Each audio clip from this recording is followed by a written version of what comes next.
Can I play a perfect run of Pokémon Black 2 or White 2, doing everything as the developers intended? This is a series I've been working on for the entire franchise, and it basically entails carefully planning a playthrough of the game that maximizes content and minimizes backtracking. Here's what I mean. Maybe a lass you meet in the post-game gives a quest asking to see a Pokemon with the solid rock ability. Well, you better believe I took the cover fossil over the plume fossil when given the choice, and save-scummed to get a Tortuga with the right ability before we even meet her. It can also mean taking obvious advice or hints that the game gives us, like a Roughneck telling us that nearby Magnemites are great for beating Roxy's Poison Gym, or a fisherman saying, "Oh, you don't have a fishing rod yet? Darn, I'd better go ask someone who does, like Professor Juniper, in order to direct the player where they could get a fishing rod." The last and most important bit of my as-intended runs is to highlight content that's new or stands out about each game, which is especially interesting in a long-running series like Pokemon. Because the core gameplay stays the same, you can bet that any changes they make between versions were made for a reason. Emerald version may not have shaken up the Pokemon placements too much from Ruby and Sapphire, except they put Meryl's all over the place. That's a sign that the developers were recommending we play with a Meryl in Emerald, so I make myself raise one. I take all those version differences and developer recommendations and try to cobble them together in the perfect run of Pokemon Generation 5.5 for y'all today as we play Pokemon White 2 version as intended. And real quick, this may feel a little like deja vu because my last video was also on the Unova sequels, but I had so many comments reach out missing my old format, so let's do it right. I do listen to y'all's feedback, so while I have the assets handy and my notes all prepared, I want to hit Black 2 and White 2 one more time. Now, why did I choose White 2 version over Black 2? Well, there's two big reasons I went with Pokemon White 2. Primarily, it's because I played Black 1 several times, and then Black 2 in my last video. To experience the full package, it felt right to grab the version that I had seen less of before. The other reason is Zorua. Sure, he's in both versions, but he makes more sense to run in White 2, and we'll cover that when we get to him. So let's get the run going, and if you enjoy the content, please help the channel continue to grow by adding your subscription. That keeps me able to make content like this for y'all. Thank you. Our first choice to make is when we're going to play the game. Autumn is the optimal season for content, so you should start your run during the month of March, July, or November. Autumn has several special effects the other seasons don't, and winter is the next most special season, so starting your game in August and allowing it to roll into winter during your post-game gets you the most content the quickest. I'm also starting on a Monday to catch a certain time-gated species before midnight, but in Black 2, the weekday for that is different, and you'd want to start on a Thursday. I picked the ugly male character to play as, who hasn't had a haircut since the events of the previous games, and step outside to meet our friend rival Hugh, whom I named Spines after his spiky hair cone. White 2 does not waste time giving our starter Pokemon right away, and listen, you need Surf in this game. And because they don't give you a fishing rod until the post-game, Black and White 2 need us to be intentional about acquiring a surfing Pokemon on land. For this reason, Oshawott does heavily recommend itself as your starting Pokemon.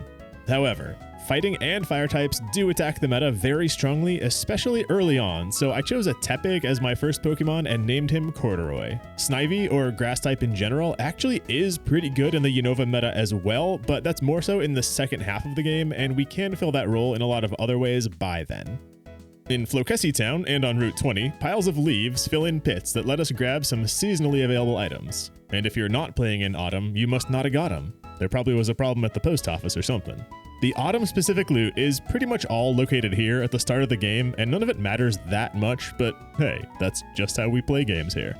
Now, Pokemon Black and White 2 want the player to catch a second Pokemon very near to the start of the game for a few reasons. One, there's a level 8 rival fight at the Flokesi Ranch early on, and a second Pokemon will help you overcome your scripted type disadvantage against your rival. And two, there's a very early double battle on Route 20, which simply doesn't occur without two Pokemon in your party. So I hunted for a Lillipup at Flokesi Ranch named B. Barkin before continuing. Lillipup feels heavily recommended for your team in these games. Normal type gets a lot of support early on with the return TM you're given after Gym 1 and the Silk Scarf you're given in the second city, plus this guy can be your surfer. I got B. Barkin's training started against Spines right away. Then Flokesi Ranch is basically a small starter dungeon, and as we clear that, I want to talk Pokemon availability in Black and White 2. Sure, I did just catch a normal type, but Pokemon Black and White 2 offer more diverse and interesting types to catch than ever before, especially for so early in the game. Aided by pulling in lots of previous generation Pokemon, we get early access to grass, fighting, poison, water, bug, fire, electric, and even steel type Pokemon to catch in the wild. This gives Pokemon Black and White 2 the vibe of a pro-level Pokemon game. It has an engaging difficulty curve, but it also gives us a large decision space and the tools we need to build a team that can handle that challenge. It's led to me being a little more ruthless than previous As Intended runs when choosing my team. Platinum version did teach me that lesson, not to turn down power when they offer it to us. There's an abundance of Pokemon that I could run simply because they're compelling content, but Black and White 2 raised the power level bar, and now they need to be both compelling and strong to make the team. Sorry to the gift deerling on Route 6, the world just isn't ready.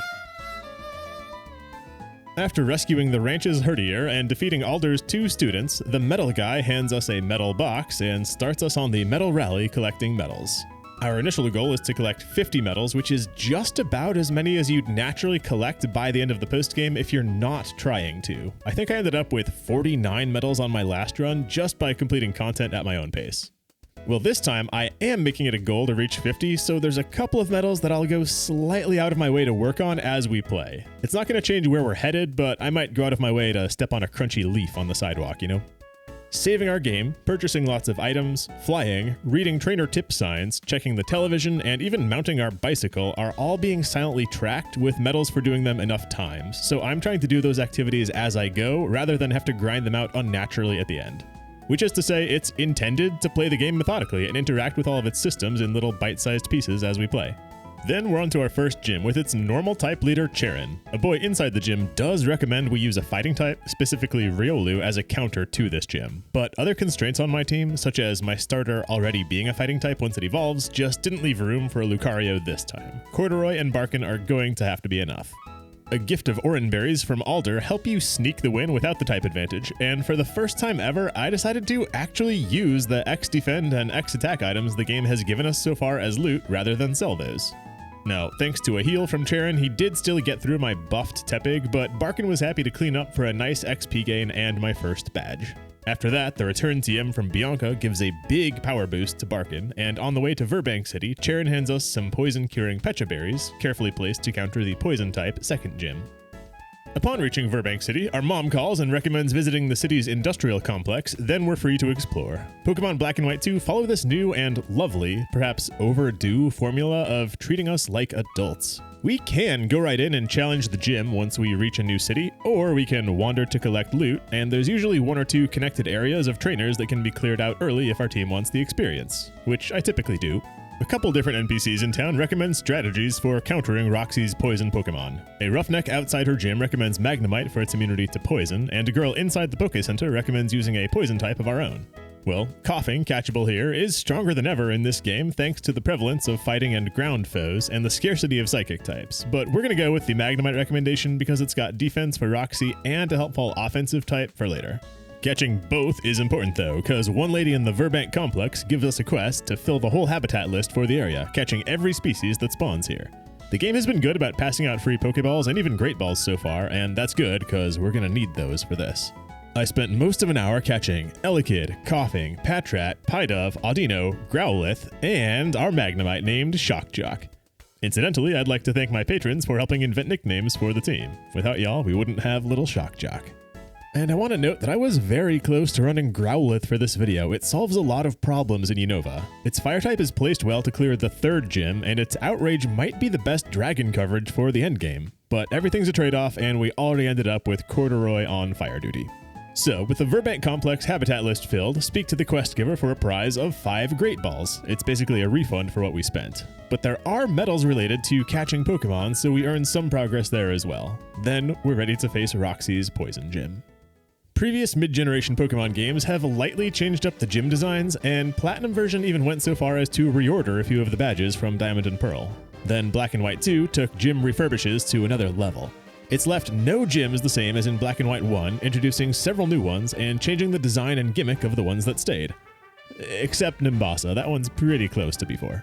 These redesigns offer fresh content to players of Black and White 1, but they don't change the meta too much. We still need bug coverage early for Berg, then electric, ground, and flying answers mid-game, and dragon late. On top of the Elite Four is the same. So the experience we have from Black and White 1 does carry over, with only a few exceptions, such as right now against Roxy. Shock Jock does the job as hoped, Steel type being immune to poison status, though his attacks aren't impressive. He takes down Whirlipede thanks to Thunder Wave into Sonic Boom for damage, and we've now collected 2 badges. But before going for our third, we're forced into a very long Pokestar Studios tutorial movie to film, then watch, before the game frees us to either film our own movies or advance. Pokestar Studios are fun combat puzzles to solve, and there are medals to be earned here, but in order to successfully film movies, we want to have a few more levels on the team, so I'll come back later. We beat up some Plasma Grunts, then Roxy hands us the Cut HM, which we are allowed to totally ignore in Black and White 2, unlike 1, which required it a single time. The biggest thing you'd miss for ignoring Cut is a legitimately fun side area off of Route 23. I added Cut to my team when we got there and deleted it thereafter, but there's no pressure to ruin our team's moves with HMs for most of the game outside of Strength, Surf, and Fly, and those latter 2 can be treated as proper attacks if you pick the right species for them. Which I did, we'll get there. Castelia City is an absolutely massive place to drop the player after the slow, tutorial-heavy start to the game. There's a million good items to pick up: Amulet Coin, Charcoal, Eviolite, and a few TMs, but that was also true in Black and White 1. I'll focus on what's different now. We can buy Castelia cones on Mode Street any day of the week now, as long as it's not winter. These are cheaper full heals, so they're worth grabbing. Just make sure you buy 12 instead of 1, because you can only make 1 purchase a day. If you buy a singleton, you only get 1 until tomorrow. A girl off Castelia Street teaches about a new Gen 5 mechanic, critical catches. Every time you throw a Pokeball, you have a small chance for it to only shake a single time instead of 3, which greatly increases the odds of a successful catch. And that small chance actually goes up the more Pokemon you catch. It's on a tier system. Critical catches get the same boost between 31 and 150 catches, then between 151 and 300, etc. Well, there's no way I'm breaking into the 151 tier, but I can definitely hit 31 catches to enter the lower tier. Critical catches themselves were new as of Black and White 1, but the 31 catches goal goes nicely with Habitat List quests of Black and White 2, and there is a medal for filling up a PC box with Pokemon, so I'm taking on 31 catches as a bonus unofficial goal in White 2 that coincides with some other progress I want to make. The Royal Unova cruise line is open for battling now. We don't have to wait till the postgame like we did in Black and White 1, but I was not playing at the right time of day, so I have to miss today's cruise in the name of other progress. We get our first FunFest mission here. I've covered these pretty well in the past, but what I'll call out this time are version differences between Black 2 and White 2. There's one pretty major difference. There's 2 versions of the Find Ores mission. In Black 2, it awards red and blue shards, and in White 2, it awards yellow and green shards. But shard colors are not created equal. The first 2 move tutors take red and blue shards, both found in the Black 2 FunFest mission, so White 2 is at a distinct disadvantage when it comes to FunFest mission loot. Black 2 objectively makes your team stronger, so outside of personal preference, it might be the more correct game to play. Anyway, B-Barkin evolved into a Herdier, fighting Nishino in the Gamefreak building. Morimoto has been downgraded to be fightable now instead of in the postgame, by the way, and the Battle Company was good for several more levels of XP for the team before I was ready to challenge the gym. Or rather, have our gym visit preempted by a little trip to the sewers where Corduroy also evolved. Now, the sewers do have better loot in the spring and summer when the water is flowing, but that loot requires surf to grab anyway, so we're not missing out yet, technically. Regardless of season, we can collect a Twisted Spoon and a Leftovers. This game gives really early access to some great held items. Once we defeat a few Plasma Grunts and meet Berg, and meet the new Plasma Commander Colress, we're allowed upstairs to a small patch of grass within Castelia city limits where Eevee can be encountered in the wild at 5%. I point out Eevee both because it's a much-loved species that hasn't been straight catchable during the campaign before, and also because Vaporeon is one of the more compelling surf options in Pokemon Black and White 2, since we do have to be more intentional with that. Then it's onto the Bug Gym, where Corduroy predictably dominates. Actually, this is his power maximum for the game, since the next several gyms aren't too friendly for Fire or Fighting type on defense. Early Fire type does kind of be a trap in Pokemon Black and White 2, like the Drake Sword in Dark Souls. Good at first, but know when to move on. By the way, do the Cocoon teleporters in Berg's gym remind anyone else of the transporter thingies from Metropolis Zone in Sonic 2? Is that just me? 3 badges was the threshold to unlock Super Repels for purchase in the Mart, which I load up on. Starting with Black and White 2, when your Repel wears out, the game automatically proposes using a new one, which only takes a single button press to confirm. It's a massive quality of life improvement, though at this point, just let me tug off encounters entirely. I'm basically paying this weird tax all game just to not have the game slow itself down with wild fights. Bianca gifts us the dowsing machine on our way up north to Route 4. Mind you, we could have accessed parts of Route 4 before the gym, which is good for catching Darmanitan if you need a fire type, but I was content with the team's power level, so I didn't come here early, which was weird for me. Route 4 varies quite a bit aesthetically between Black 2 and White 2. I find the White 2 stone buildings more pretty and natural, so count this as a win for White 2 version. But then take that point right back because of a huge difference in loot. In White 2 version, we're given a bright powder, which is fine, but in Black 2, this loot is a wide lens, which is one of my personal favorite held items across the franchise. There's a few very strong moves with imperfect accuracy like Rock Slide, Fire Blast, and Zen Headbutt that I really like buffing the accuracy on so I can trust them to hit. And they never give you a makeup wide lens in White 2 version, but they do give you a makeup bright powder very soon in Black 2. In fact, White 2 also gets that bright powder as a duplicate. This feels like an oversight. Pokemon usually tries to balance things like that. Between the wide lens and the shard colors, Black 2 version is just better, to be blunt. Well, one more intentional design choice was giving us access to a few late-game Pokemon from Black and White 1 version much sooner in Black and White 2. Of course, I'm talking about Braviary. I started this run on Monday and rushed here just to catch this special encounter bird with its very good hidden ability Defiance. Welcome to Bovril. Now, because this guy's normal type and I don't like to duplicate types on my team, on top of the fact that Black and White 2's level curve gets a little sharp in the mid-game, which encourages you to keep your team smaller, B. Barkin is getting retired for this. All dogs do go to heaven. Bovril's got a massive attack stat and strangely great type coverage in the late game if you want it through TMs and tutors, but most importantly, we just need someone who flies, and bonus points for being a physical attacker to use Fly, unlike Sigilif or Volcarona. We can make an NPC trade in the desert, which I do just because it's an easy 2-for-1 on Dex credit, but I'm not going to make all the NPC trades. There is a full breakdown of those in my last video if you're curious. This Cottony is the only one of them that I would think about running for strategic reasons, but the team's already making a bunch of roster changes in the mid-game, and we don't need another change right now. Speaking of, I do want to catch our water Pokemon before handling the desert resort, because that place is very weak to water, but that means kicking off Join Avenue on our way up north to get it. To play Join Avenue as intended actually means taking it slow. Only a few visitors show up every day, so we're meant to enjoy Pokemon Black and White 2 slowly, checking in daily to develop them all. And I did play like this to a moderate degree. I'm including some later run footage here so that I can cover Join Avenue all at once because I don't want to keep saying, and then I checked Join Avenue every 5 minutes for the rest of the script. I ended up getting my mall to level 3 by the end of the run through recommendations with most shop types represented, though I did double up on lottery stalls because I wanted another Master Ball. All I got was like 17 berry juices though. In terms of value to scam for here, getting one market is helpful for bulk healing items, and a gym and a cafe let you turn cash, which is rather plentiful in Black and White 2, into extra levels or stats for your Pokemon, so aim for those. I also tried to focus one shop with my recommendations as much as I could because having one high-level store is more beneficial than having several mediocre ones. But I found leveling up your shops actually kind of grindy and long. I only ended up getting my dojo and one of my lottery stalls to level up a single time apiece. But like I said, we're rushing to catch our surfing Pokemon since the party level is already past where we'll catch him. Through Nimbasa City to the Lost Lorn Forest at 10% to find in the rustling grass are each of the elemental monkeys. I'm after Panpour, and this is the toughest catch I'll make all game.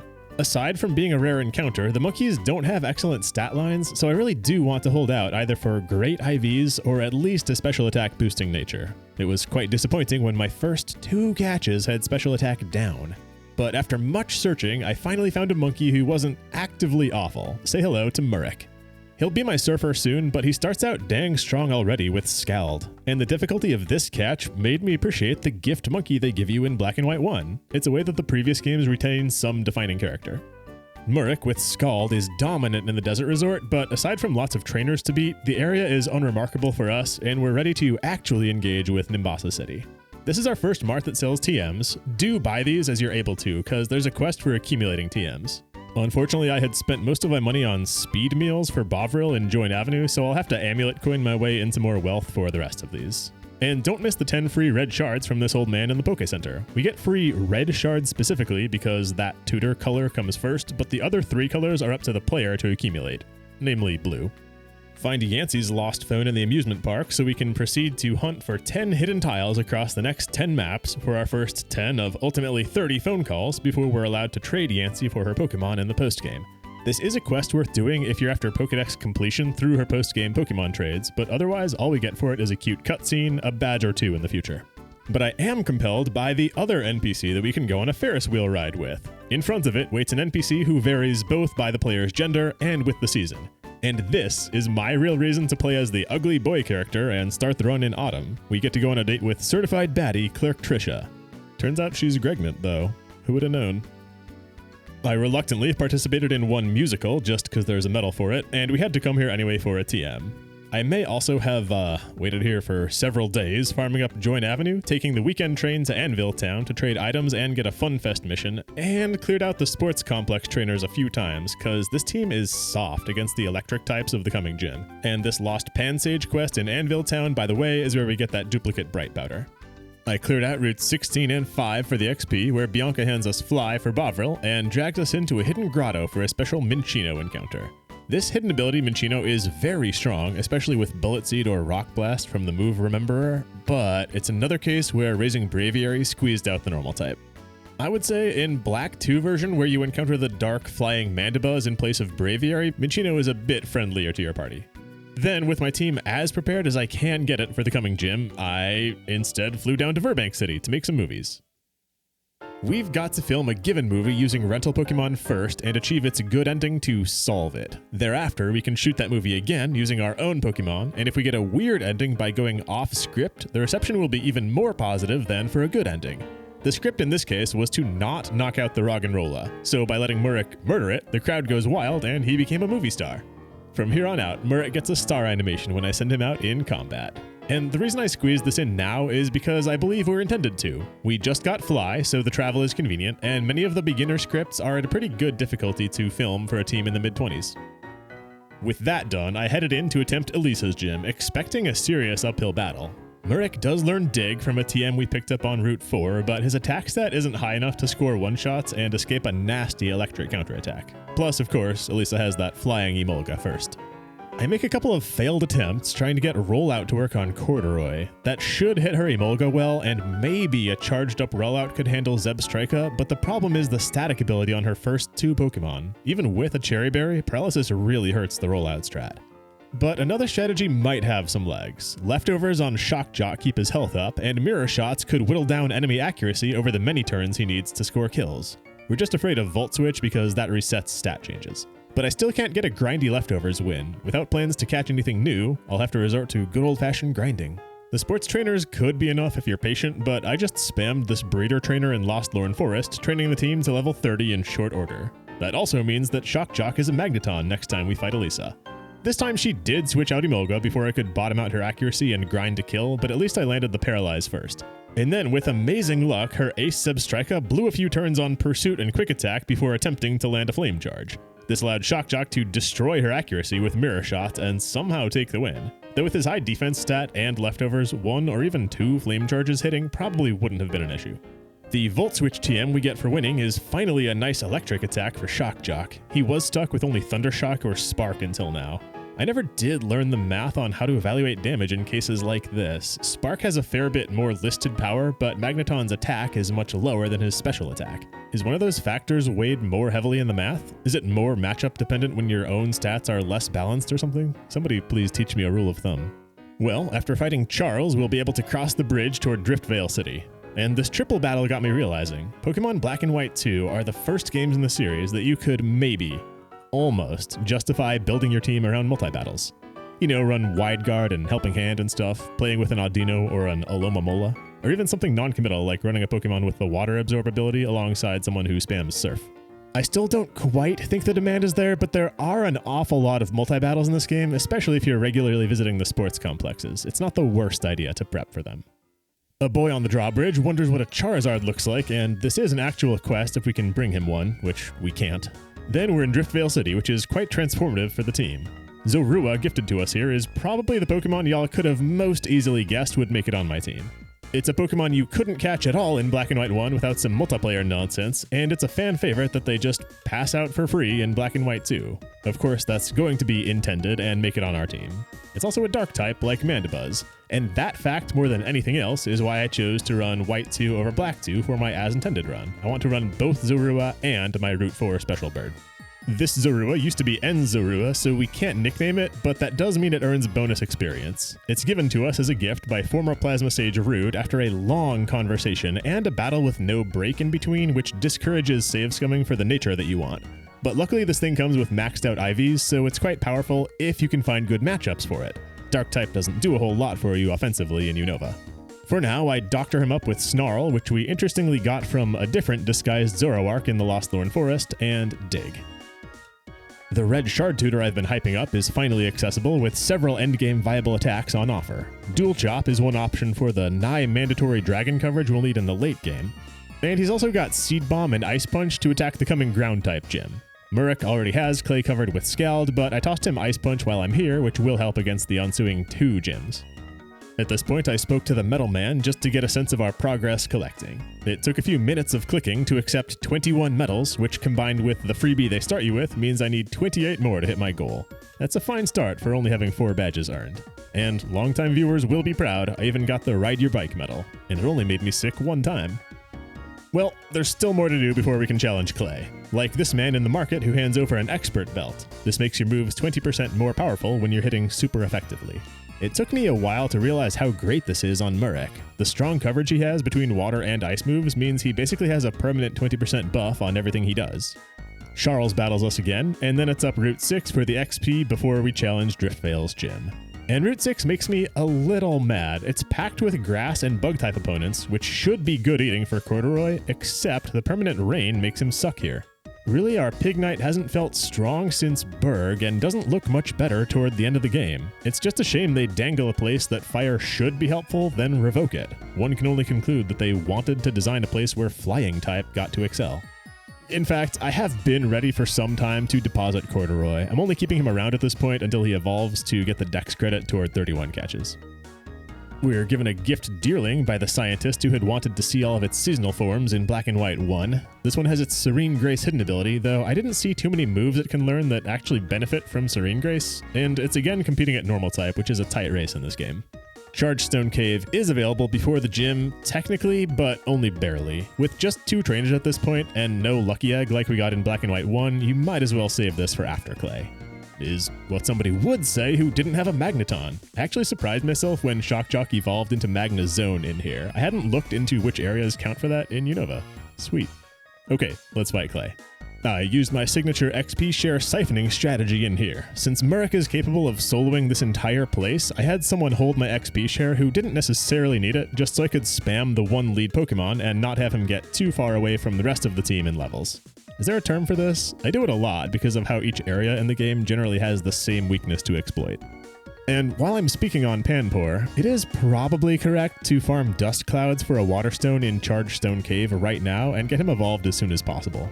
On this run, I held out for a level 43 before evolving him so he'd learn Crunch, which sounds good on paper. But in practice, I had so many opponents that warranted his water or ice attacks that I got to use Crunch maybe 2 times, and never because I needed to. I was just too lazy to switch in Zorua. I might recommend Crunch for the other 2 monkeys, but not on a special attack-focused Panpour. Anyway, Zorua evolved from that siphoned XP in the lead up to Clay, and Murek dissolves Clay up until his Excadrill, who outspeeds me and tanks the first Scald. So Corduroy gets a moment to feel the power that Route 6 denied him, arm thrusting for the victory and our 5th badge. Winning here unlocks the Pokemon World Tournament, but don't miss that it also opens up max repels. Yummy. On the grounds of the tournament, Zoroark move remembered the Bug-type U-turn for a little extra coverage. I appreciate that Black and White 2 got very generous with heart scales as loot. It feels hand in hand with the reusable TM change to cease punishing the player for overriding moves that they might want back. Now we've got to complete a tournament at the location called the Pokemon World Tournament before we're able to proceed with the game. I don't need to cover the whole concept, but design-wise, I'll say I think it's unfortunate how much easier these battles are than Clay since they come afterward. Winning the Driftvale tournament gets a single battle point, and we're actually interested in earning BP this time. That's a fine prize. Earning BP itself is worth a medal. There are lots of TMs we can buy with the accumulated BP, and also 8 battle points is the price for fixing Gamefreak's mistake and buying a wide lens in White 2 version. We'll definitely be back for that once we have a teammate who really needs it. Immediately after the tournament, they try to distract us with some Team Plasma activity to the south, but don't go. A worker to the east hands us a Rocky Helmet, which, like the 2 Bright Powders, feels like a mistake, because we get a second Rocky Helmet just minutes later in the Relic Passage that opens up after the tournament. There's other decent loot in here, including many shards, and there's several trainers, but the main attraction is the connection to the lower Relic Castle where we can directly catch a Volcarona. It's in the same vein as Braviary and Mandibuzz, an endgame Pokemon from Black and White 1, now made accessible by letting us catch the evolved form directly and much sooner. You will need that red shard tutor to teach it Signal Beam to give it a meaningful attack, but that small investment gets you a real powerhouse by the late game. I killed mine.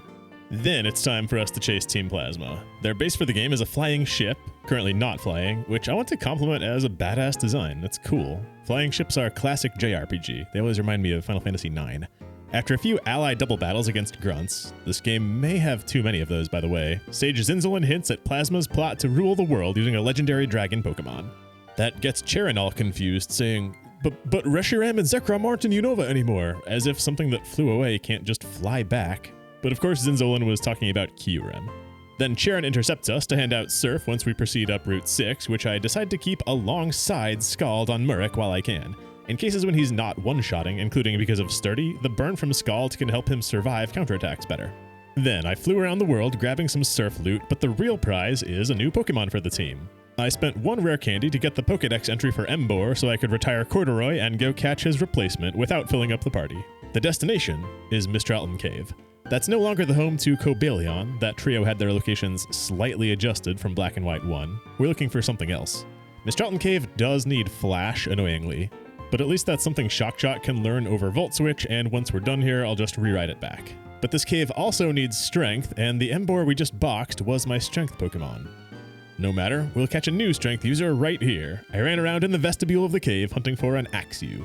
They're not too rare, so I shopped around a bit. I'd love one with Mold Breaker over Rivalry, since the gender-based damage of Rivalry can be inconsistent, but I'm not accepting one with a decreased speed and increased special attack. Ew.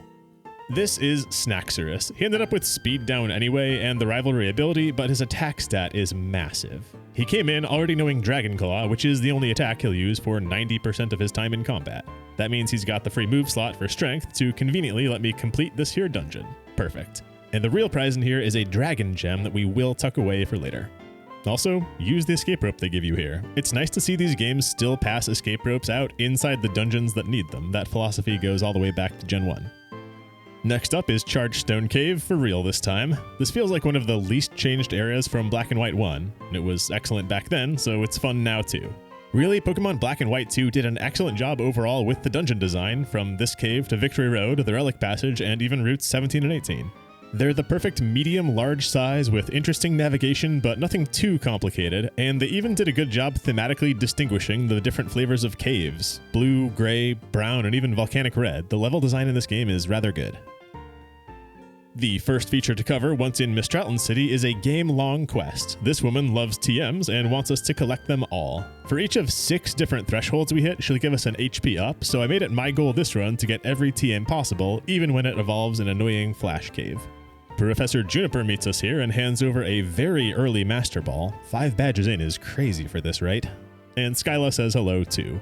Then what's awesome is they don't force us to climb Celestial Tower before the gym. Skyla literally says, go there or come challenge me, take your pick. It stands out to me because of how contrived the forced Celestial Tower trip felt in Black and White 1.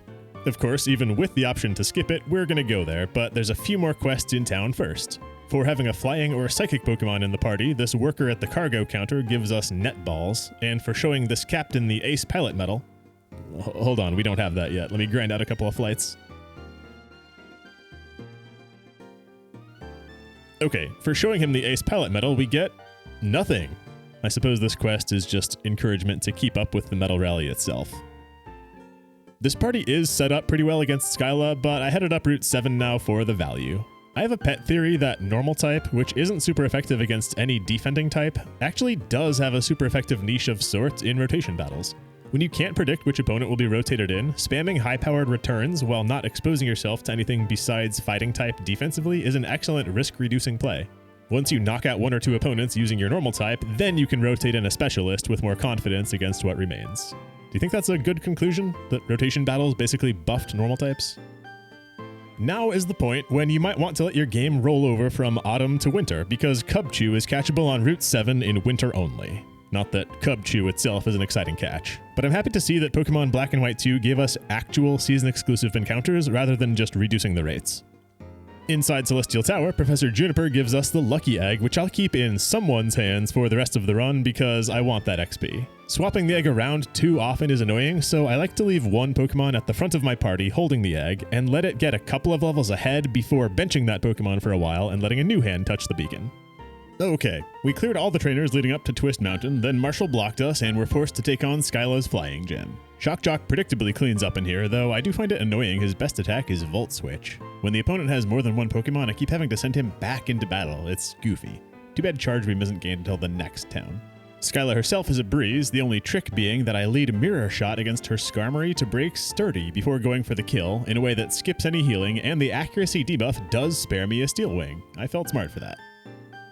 After earning Badge 6, we're flown with the research ladies to Lentimus Town to begin another little pocket of new areas that Gamefreak developed for Black and White 2 versions. And you know, I respect placing your new town this far into the game.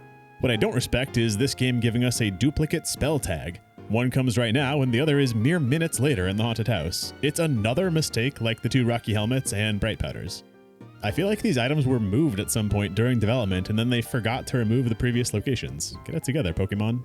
Well, our second shard tutor is here, the blue one, and this is where I'm really feeling the downside of playing White 2 version. By now I had naturally accumulated 5 blue shards, but I really want 10 to buy Dark Pulse for Zoroark, and that's tougher to do in White 2.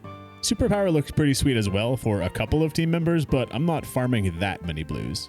Without the red and blue shard-oriented Funfest mission, I'm reduced to cheesy traditional hunting methods. One option we have is entering the Pokemon World Tournament and losing as quickly as possible. Instead of a battle point, losing gives you a random shard. But I owe my real thanks to a Reddit comment from a month ago on a 12-year-old post that recommended running up and down on these stairs inside the Relic Passage. Encounters don't happen on stairs, so we don't even need to blow repels. Just step off and collect dust clouds as they come up. This is real gaming. An annoying 20 minutes later, we're up enough shards to buy Dark Pulse. And Dragon Pulse here could be considered well-placed coverage for the coming Dragon Gym if you're a Snivy taker. Before we head into Reversal Mountain, there's a small haunted house dungeon that I wish was way bigger because it's awesome, but it's only good for that duplicate spell tag and the Lunar Wing to unlock Cresselia in the postgame. Okay, Reversal Mountain. This is another area like Route 4 with a big design difference between versions. It's much warmer and more volcano-y in White 2. We have Bianca with us for wild encounters and a couple of trainer doubles. Bianca complicates catching, but I lob Dusk Balls where I'm able to because there's another habitat list quest in here. The most important one, actually. Some of these are tough catches, or rare, and we have to scour the grass on the Lentimus side of things for a few species too. There's evolved Driftblim and Camerupt, but my real problems were the rare Vibrava and Skarmory who just wouldn't get in the dang Pokeball. At least the prize for this quest is a TM, scoring progress on our collection. Also, I didn't track exactly when I reached 31 in the Pokedex for that critical catch buff, but my best guess says that we got it as a result of this quest. Once we're through to Undella Town, like the Desert Bird, we could catch a special hidden ability Jellicent on one day of the week in Undella Bay. It'll show up on the day of the week that the other version's bird Pokemon shows up, so Thursday for us or Monday in Black 2. But this one doesn't offer anything strategically that I can tell, so it's not destined for my team. It's also not a species that was made available meaningfully earlier or something like that. There's a rival fight if we take one single step toward Route 13. We actually could fight several trainers in the bay and southward along Route 14 before doing this, but we don't need the levels. Spines only has 3 Pokemon here, and it would be rude to overwhelm him. Also, I checked in with Metal Man, picking up a few more, then peeked at the hint medals in my box to scan for any easy ones that I could pick up without grinding. One of them was to give mail to my Pokemon, so I wrote this long letter about the bicycle being stupid and collected the Pen Pal trophy. It's around Undella Bay when I was really feeling the monkey's drop-off in power. Missing one-shots on super effective Surf was my sign to evolve. So I started racing him toward level 43 as I cleared Route 14. He does need that stat boost. Snaxurus evolved as well, but his middle form feels almost unnecessary. Fracture is so transitory. On Route 13, or in the next few areas, is when you'll finish up stepping on invisible Yancey call tiles if you've been keeping up with those. So I flew back to Nimbasa to meet Yancey and had our face reveal, and it turns out she's really nice. Okay, progress. The Psychic TM is just chilling out on Route 13. How the mighty have fallen. But really giving Psychic out as our first top-tier power level TM confirms to me that Gamefreak knew what they were doing when they designed the meta of the region. It's because Psychic type is so disadvantaged in Unova that they're comfortable handing this move out. I see the reasoning. And Murek finally dinged level 43 to learn Crunch here, which means it's time to... I have like every evolution stone besides water. We can surf to get one on Route 19 though. And Murek's stats after evolving are actually fine. Good, even. He's back in the range where he earns super effective one-shots, and his speed is great. That's all I can ask for. I mean, look, here he is getting a triple kill with Surf. We can definitely make this work. Cobalion is chilling out in the open here. This is actually kind of scary. This would be rabies behavior in a wild animal. I'd better put him down. Lacunosa Town holds one easy ally battle against Sage Zinzolin, then we pass through the small Route 12 on the way to Village Bridge. It dawned on me on this stretch that this whole team feels slow growing. I haven't been shy about fighting the sports trainers occasionally, or punking a juicy high-level Pokemon who slips past Repel in the dark grass. I also, most of the time, have the Lucky Egg on someone, and Zoroark earns bonus XP just cuz. But despite my efforts, enemy trainer levels are on par with my team. It's really hard to become over-leveled in this game. Village Bridge is cute. My only note is that Lapras can be caught in the rippling water, and that's always been a rare species, so I'm happy to see it get some love. Then proceed on to Route 11. It really has been a long series of areas since our last gym. Pokemon Gens 3 and 4 both had long stretches between certain badges, and I can't tell if this design is intentional, but I wish it wasn't like that. Our fun development on Route 11 is a rabies encounter from Virizion. I have been wishing for a fighting type because of all the dark, steel, and ice foes we encounter in Team Plasma, but still not this one. Then once we reach Opelucid City, it's time for another gym, but Iris greets us and explicitly recommends visiting Route 9 first, so we will. Before that, meet a man handing out daily musical props that you'll want to keep up with if you're pursuing the musical medals, but I'm more interested in this guy with a room full of Timpoles. He wants to see just one more, and this is actually a pretty tough quest in Black and White 2. Timpoles are not catchable, but Palpitoads are. We'll have to handle this later. Okay, Route 9. It's got a handful of roughneck trainers. Pawniard is in the grass, and Bouffalant, if you're desperate to grab one in the hidden grotto here, are late-game species from Black and White 1 that I was sad to see still got relegated to the late game in Black and White 2. Nothing would have broken if they gave us Bouffalant over Zangoose back on Route 7, you know? Challenger's Cave is looking a little stopped up, but that place sucked in Black and White 1, so that's hardly a loss. Then the department store finally gives us a supply of unlimited quick balls useful for those habitat list quests, and one woman has an odd request. She hands us $1,200 to buy a hyper potion for her, that's face value, and she thanks us with an energy root. But if we bring her the potion tomorrow instead of today, she gives us an energy powder instead. Cool.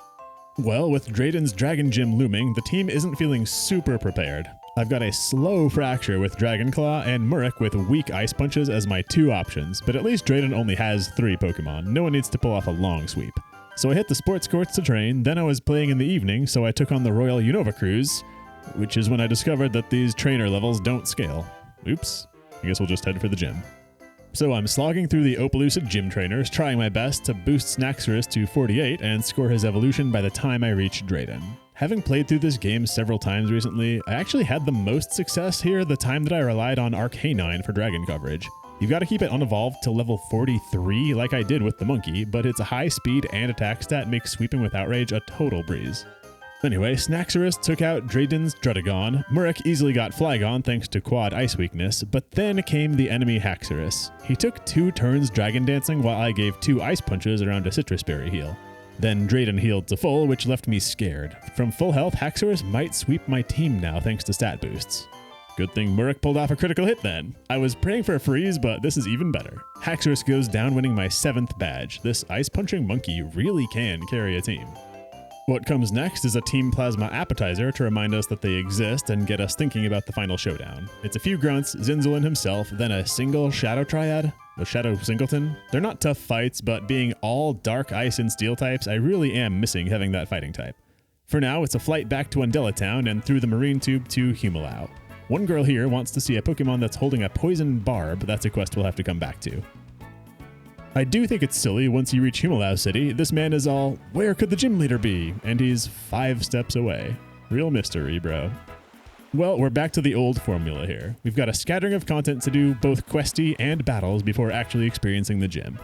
We finally hit the payoff for playing White 2 version with the yellow shard tutor here, but by this point in the game, the power level of your team has risen to the point that tutored moves don't move the needle as much. Giga Drain could help you out with the upcoming water gym, but nothing else feels intentionally chosen to be offered here. It's just a repository of moves that the devs wanted to offer somewhere in the game, so right here is good enough, you know? This nurse comments on the flatness of Stunfisk, and it's easy to miss that this is actually a quest. She loves flat Pokemon in general and wants us to catch another one to show her. Add that to the pile of quests we're coming back to. And this one. This man is struggling to book customers for his Airbnb, and he wants us to endorse him only after becoming league champion to help him advertise. This old lady wants us to walk her Mienfoo, and it's important to say no. She forces you to walk it around indoors around all her fiddly furniture, and it takes several minutes. All you get for doing that is a pearl. Your time would be better spent doing literally anything else. This lady's trolling you. Okay, let's do some fighting. Shock Jock actually hasn't had a lot of good matchups for a while, but that fortune changes on Route 21, a small surfing area that we can hit before the gym. Generation 5 truly nailed the design of water areas. They're paths instead of an open ocean, much less annoying to clear. And yeah, it does help that there aren't too many of them. We can clear out the seaside cave down here, including a fun strength boulder puzzle, and grab the toxic TM before returning to Himalow and tackling Route 22 west of town. Any extra levels SJ can get before the water gym will be helpful. And this is where we loot that poison barb for that quest in the marine tube.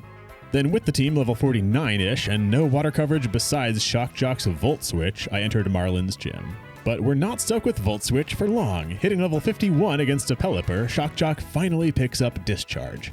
I know the swap from Volt Switch can be useful, but like, give me that in addition to a real attack, you know? Maining Volt Switch was so goofy. With Discharge in my toolkit, Marlin is an absolute joke. I knew his Caracosta had Sturdy, but I decided to just ship Discharge and accept the fact that he would heal rather than play cute with Flash Cannon because I wanted the chance to paralyze.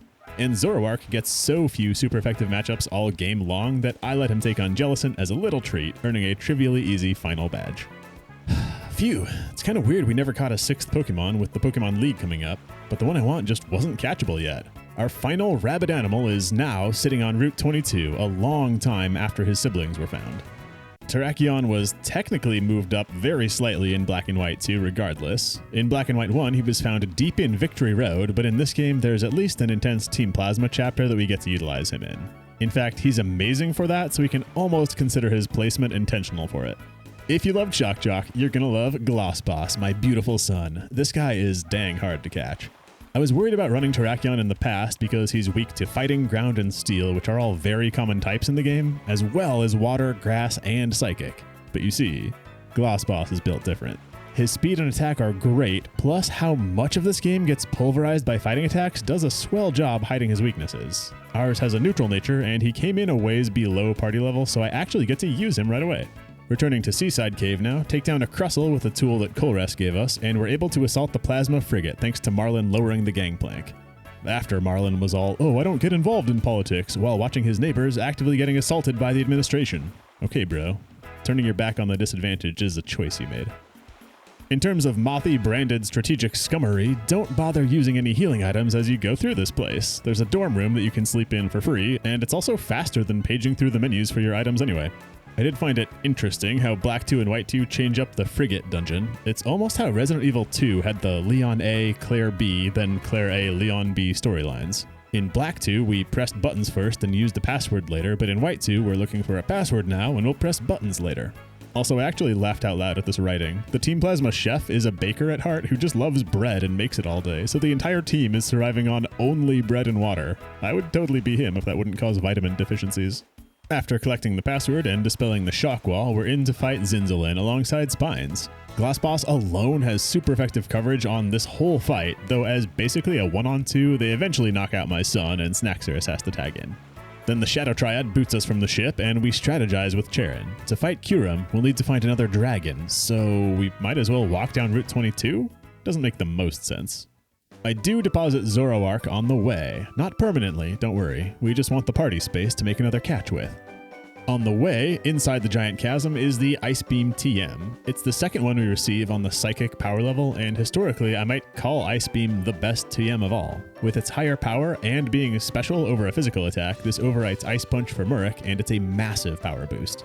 Also, I really like the structure of this dungeon. Our goal is the middle, and that's obvious, but we can make a loop around the outside first for loot if we want. Games should make it easier to intentionally avoid following the critical path when we want to look for collectibles and items.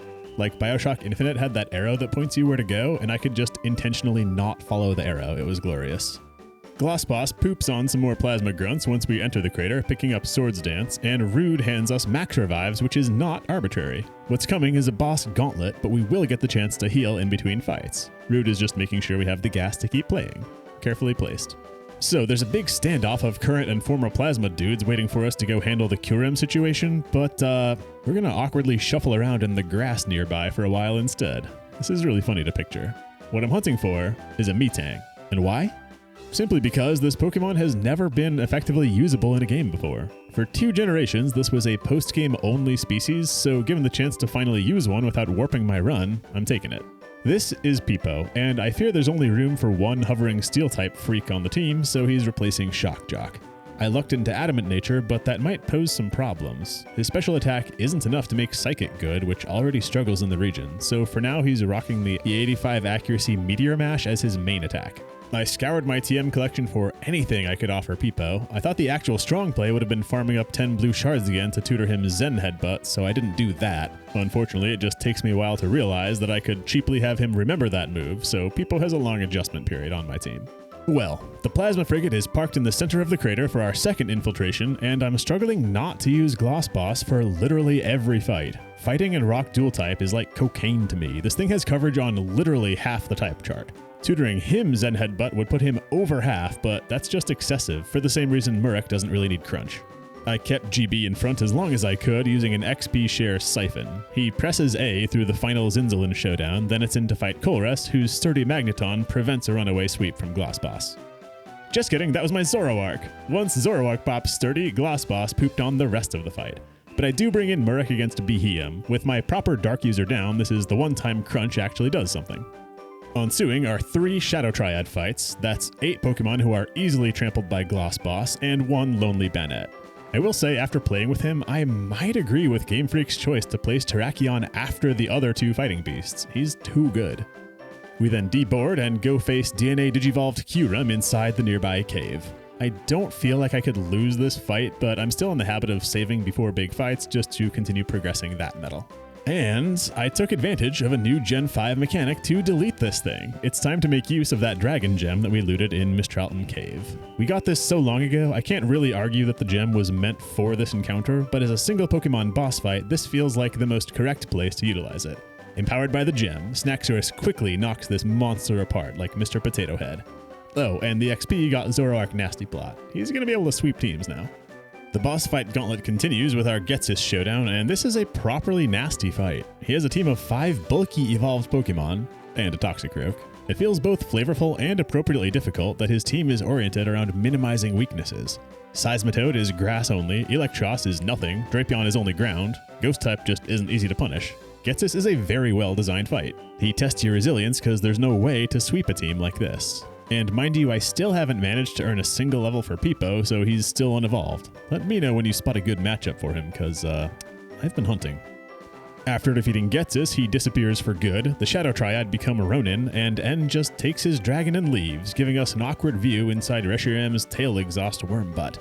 And it feels a little awkward to me that we just have to walk out. Like, I feel like we deserve a teleport back to town, you know? Or Charon could call us a cab. But then we'd miss grabbing some of the most puzzling loot all game. It's freaking Sleepy Hollow in here. This crater is cerebral. Well, with Team Plasma handled, our objective is Victory Road and the Elite Four. So let's keep with tradition on the channel and give our team a pre-Elite Four report card on their performance. Starting with Shock Jock, who's not here now, but we had him so long that we can't leave him out. Magnemite is defensively great, except that's less true in a game full of fighting types. At least ours was spared Earthquakes because we're not in the post-game yet. His attacks were weirdly bad until Volt Switch, and then mediocre until Discharge. Magnemite definitely plays worse than he reads, but the catch was easy to make, and he did handle 2 gyms pretty well alone. Considering the weirdness of his electric moves, I can only give him a B-. Bovril was strong out the gate with Silk Scarf returns, but even with his huge attack stat, he doesn't get as many neutrally effective one-shots as I would hope. But Fly is worth pretty good coverage in this game. He helped in rotation battles a lot, and he's basically got 2 free move slots for HMs or support moves. Low speed drags him down to a B+. Murek was amazing to start with Scald, and we propped him up with Surf soon thereafter, but he did fall off as I waited for Crunch to evolve him. That is my fault. After evolution, Simipour goes crazy and Ice Beam adds so much coverage. But we have to take points off for the catching experience. 10% defined, and that's within rustling grass, and you really want a helpful nature on top since his stats aren't amazing. This was easily my second best Pokemon. Very strong, but the rough catch leaves him at A-. Zoroark hasn't come up much in the script, has he? Dark type is almost worthless as coverage, but acting quickly and hitting hard is worth something. Nasty Plot is easy to set up and sweep, especially with help from his illusion ability, and if we generously factor in the Flamethrower TM that we pick up here on Route 23, it gives him a role that Dark Pulse never quite found. He was literally free and he gets boosted XP, so I guess we can allow him an A- despite not doing much. Snaxorus started with Dragon Claw, and that's still all he does, so outside of the Dragon Gym, he's mostly been on the bench, getting his levels through XP share. Picking up Dragon Dance later on added some utility. Ability and nature both matter on this one, making the catch a little worse, and low speed and weak coverage outside of when we need him for dragons kinda holds him back. He's bad, except when he's very good. Snaxorus earns a C. Glossboss is the strongest Pokemon I've ever raised, my goodness. Sacred Sword does so much in this game, and Rock as a backup type adds a lot more coverage. He's so fast and hard-hitting that his many weaknesses don't come up, and his solid defense is if they ever do. The fact he comes so late in the game isn't enough to take our boy off of his A+. And then there's Peepo. I thought Metagross was a good Pokemon. That was a mistake. Since we've barely used him, I am peeking forward a little bit into the post-game to rank him. Well, almost everything knows Earthquake going forward, Steel type is almost worthless on offense, and the imperfect accuracy on Meteor Mash and Zen Headbutt hurt him further. His type resistances and the fact that we can tutor him a Thunder Punch is all he has going for him. This just isn't the generation for Metagross. D+. N hands me Waterfall when we reach Victory Road, which I'm sad to write over Scald on Murek. I actually liked having Scald during multi-battles when Surf would hurt my allies. Then I took a break to fart around the world. The handful of Waterfall-gated trainers are tuned for right now, and they would be no fun after we gain more levels. While I'm gallivanting around the world, I purposefully threw a tournament to earn the one red shard that I needed to tutor Thunder Punch on Peepo, just so he would have some role. Having no water coverage on the team was feeling wrong. But you know what? Peepo does something else important too. Flash is still needful in the endgame, so Peepo became my Flash guy. After another trivial fight against Spines at the end of Victory Road, he gives us the Thunderbolt TM. Then I spent down my vast wealth picking up the TMs that I couldn't afford earlier, and collected some free hit point ups from the TM Quest Woman. But even by meticulously collecting TMs throughout the post-game, I never do collect her latter two gifts, because it turns out you need close to 300 battle points to collect the last 17 or so TMs, and nobody has time for that. I turned in the Have a Poison Barb quest for a black sludge that the team doesn't care about, then administered my accumulated rare candies to the team, landing us all at level 60 and headed in to fight the Elite Four. Which at this level was a breeze. The difficulty of Pokemon Black and White 2 definitely peaks around Gyms 4 and 5. Starting with Chantal, Zoroark probably would have had her soloed, but I let Murek come in to take on her two water-weak foes to spread out the action. A trivial first fight. I went with Caitlyn next while Zoroark was on a hot streak. My interesting news from this fight was Murek barely missing the Ice Beam kill against Sigilif and somehow surviving a critical hit Psychic counterattack, but Zoroark otherwise crushed Caitlyn using Glossboss's fighting type illusion as bait. Actual Glossboss in the fight against Grimsley was just a press A simulator, and then Marshall was the only elite to give me a challenge. Conkeldurr tanked a huge fly from Bovril, but thankfully missed his Stone Edge, so he wasn't an issue. The real problem is Sock, who's sturdy. It's frankly a well-designed ability for a lot of opponents to have. Denying one-shots makes the player be more thoughtful. But Peepo, in Metagross form, finally did something cool here and managed to one-shot the sturdy Sock thanks to the rocky helmet he was wearing that snuck in recoil damage. That's how to use Metagross in Unova. My champion Iris fight started funny. I led with Bovril because I wanted his superpower to do something against the Dark Hydreigon.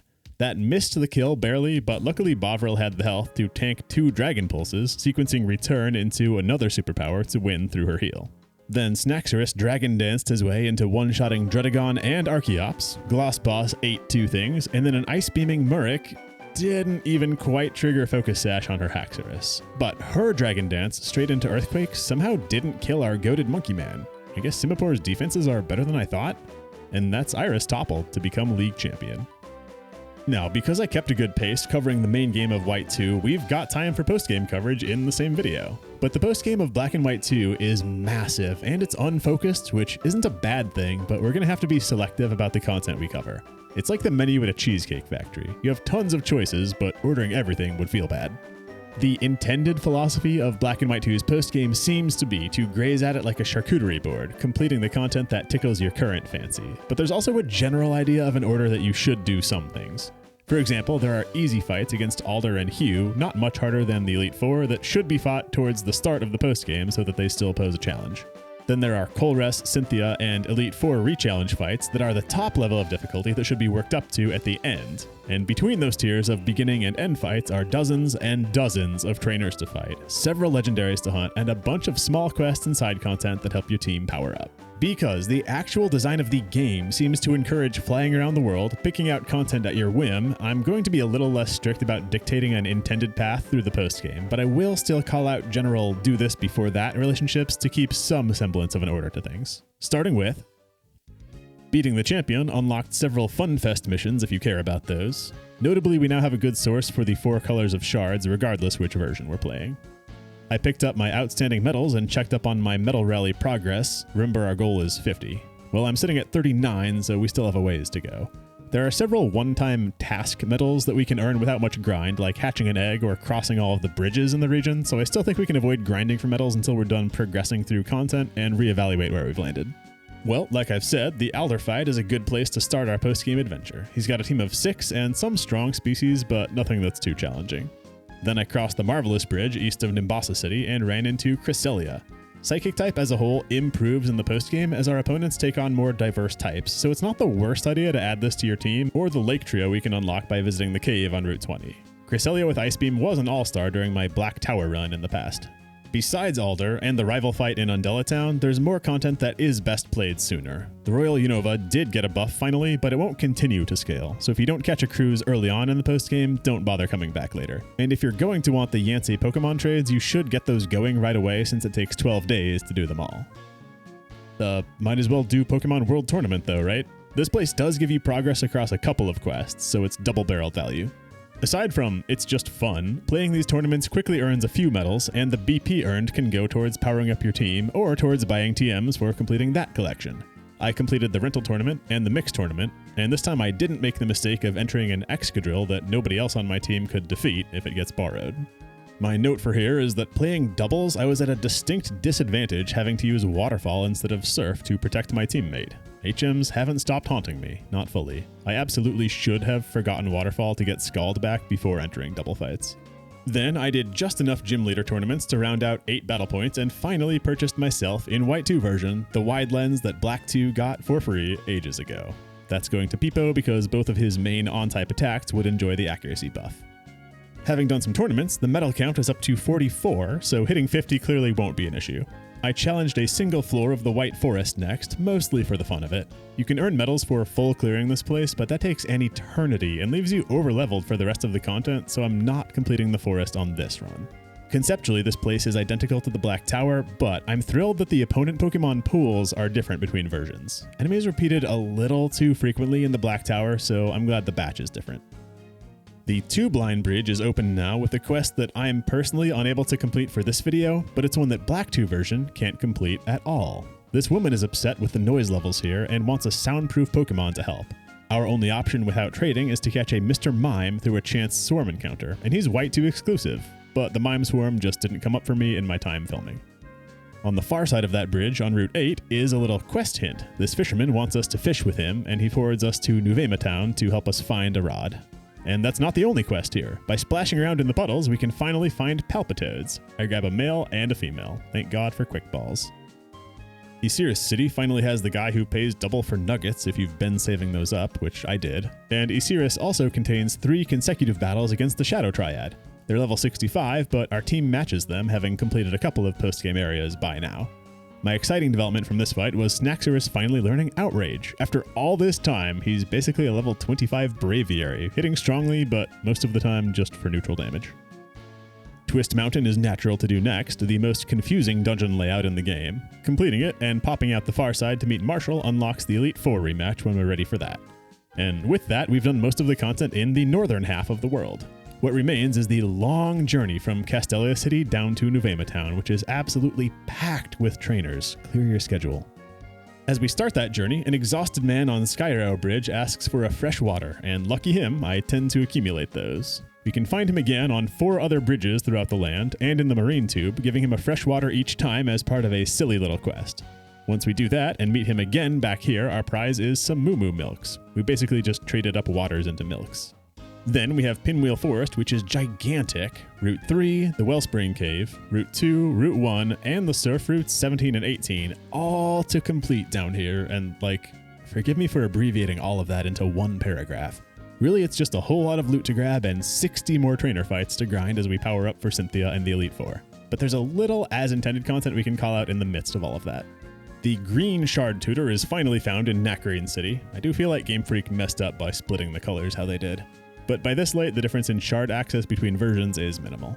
In the museum, we're given a choice of fossil, and it's very important you take the cover fossil, then save your game before you revive the thing. We're going to be asked for a solid rock Pokemon, and Tortuga is the easiest way to get that. Just don't end up with one who has sturdy. We're also given a Happiny egg that I bring along because... well, I really don't have a reason for this because we're going to hatch a Timpole anyway to get our Hatch and Egg medal. I just think hatching babies is cute. The game hands us 2 more habitat list quests in close proximity in Pinwheel Forest and on Route 3.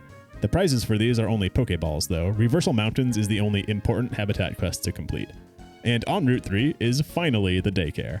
It's weird how Pokemon flip-flops on breeding being an early game or a post-game mechanic.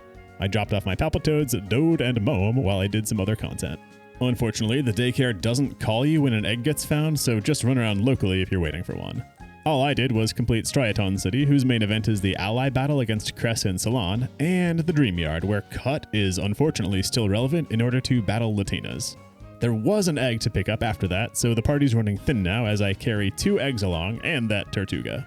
Cause Route 2 has the payoff for our Solid Rock Tortuga. This lady gives us a Dawnstone once we show her. In Accumula Town, a lass wants you to bring her a Kricketot, then a Whismur for a Metronome. Unfortunately, neither of those species are available without trading, but we got a Metronome free in Lacinosa Town ages ago anyway. This quest only exists for the love of the game.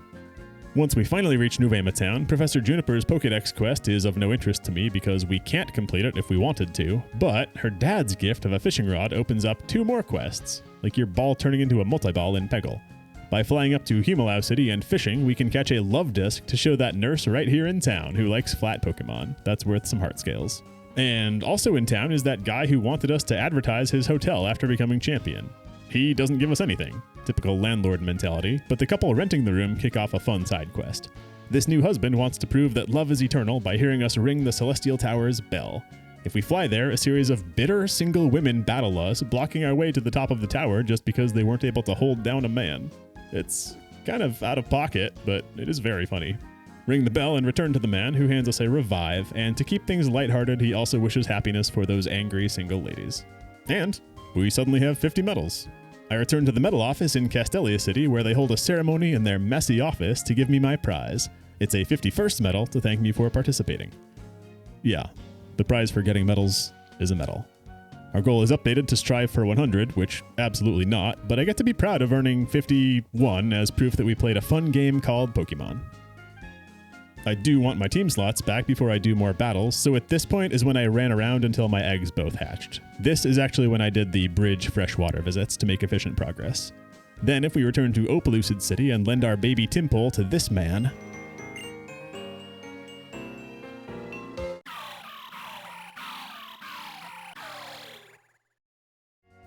that's our prize. A lovely concert. I can't even be mad, it's so cute. Pokemon Black and White 2 has a lot of quests with trivial or immaterial prizes. I am just flying around the world tidying up quests at this point, so I revisited that fisherman on Route 8 who tells us to meet him at home on the village bridge now that we own a fishing rod. Talking to him there, we can join his fishing club and get a daily quest to catch a certain fish species of Pokemon. Today's is Horsey. Perfect because those spawn on Route 17, which I haven't visited yet. That's efficient pathing, baby. So I completed routes 17 and 18, waiting to fish until I found a bubbling spot where Horsies are 60% to find, up from 30. The other noteworthy prize here is the Magma Stone, which spawns Heatran back in Reversal Mountain. Colress's final battle takes place aboard the empty plasma frigate that's parked at the P2 lab. He's the easiest of the end bosses since his more homogeneous types are easier to plan around. But his 2 sturdy magnets again complicate sweeping, and his whole team has quality held items. I do like when NPC battles shake things up using items for strategy. Colress gives us a second Master Ball for beating him, and on my way out of the place I spotted Bubbles where I finally went fishing. And I could not have planned this better. In my favorite full circle moment of the whole video, my quick ball ended up scoring a critical catch on Horsey. All those habitat quests paid off. We did it, chat. The prize for catching this Horsey is just balls. Now, Pokémon Black and White 2 withheld access to their box art legendary Pokémon until way later than any previous game has. If you're finna spend your Master Ball, you are able to catch Reshiram toward the start of the post-game, but if you also want to Master Ball Kyurem, or just level your party up more to have an easier time catching them naturally, you won't be acquiring the hybrid Reshi Kyurem until late in your post-game experience. It makes the most sense to me that we pursue the box legends after the final Colress fight, whether we're using the bonus prize Master Ball, or just so that our team is a little beefier. To start, and Zoroark lets us into his castle, which is weird because we're raising that Zoroark right now. Sure, you're going to tell me, oh, he had 2, but that seems lazy. Given that we get the gift Zorua from Sage Rude in Black and White 2, they should have changed up the gatekeeping method for En's castle. Make it a Crustle, anything. Well, En's Reshiram is no challenge to defeat. After knocking that out, we can catch it at the top of Dragon Spiral Tower, and after that, we can catch Kyurem where we fought it earlier. I spent my 2 Master Balls on these, but that was just for the footage. We're not replacing Snaxris after all that he has or hasn't done for us. All that remains in terms of progression content are the final bosses. The Elite Four rematch has gained 16 levels and 2 Pokemon apiece since our last challenge, but the biggest change is in their movesets. Earthquake is all over the place, but there's tricky coverage moves added too, like a couple of grass-type moves on unexpected foes. But working in my favor, I'm less careful about spreading the experience around this time because the run's almost over. Glossboss and Zoroark together crush most of this whole sequence, and Bovril is still good for Marcus with a little extra caution now due to new rock attacks. And Snaxorus did still handle Iris with help from Murek. Cynthia's team is a few levels higher than the Elite Four, so I made her my absolute last challenge. She leads with no weakness Spiritomb, so I used my best neutral attacker. Bovril picked up Brave Bird by now, which does massive damage in exchange for big recoil. His sky-high health pool and leftovers mitigate the downside, but it does hurt having to reduce this thing twice thanks to a full restore. Then I tried to make Peepo happen against Melodic, but she took him out before healing up with a rest. So I ruined Bovril's health bar even more as a bit, chewing through this thing's hit points too. Garchomp eats Monkey Ice, and Lucario ate Zoroark's Flamethrower, which has been quietly doing a lot of work, by the way. Definitely teach your Zoroarks about fire. Then Togekiss lost to 1 hit from critical Monkey Ice, and Glaceon lost to a hit from my new favorite Pokemon. And that is Pokemon White 2 played as intended. Power up with a ton of side content, catch stupidly powerful Pokemon, making sure one of them can kill dragons, and let the Metal Rally guide you on what content to complete. The big theme of Black and White 2 seems to be its power level. Much like Platinum version before, this feels like an expert level Pokemon game with a higher than normal difficulty level, but also giving the player more tools than usual to meet that challenge. Those tools being excellent and early held items, the Shard move tutors, Join Avenue and Funfest missions for extra grinding, and the Pokemon themselves. The Unova species in offer felt well chosen to maintain similarity to Black and White 1, and the previous gen Pokemon they brought in to augment our pool were actually chosen smartly to help us succeed. Outraging Arcanine being one of the best dragon counters, Magnemite resisting Roxy, or Nosepass and Aeron against Skyla were refreshing to see after many games of just tossing Zubats and Machops at us and pretending that that's game design. So that, plus early Braviary, Mandibuzz, and Volcarona. We're definitely supposed to run one of those for the Fly HM. And the free Zorua with maxed IVs also helps.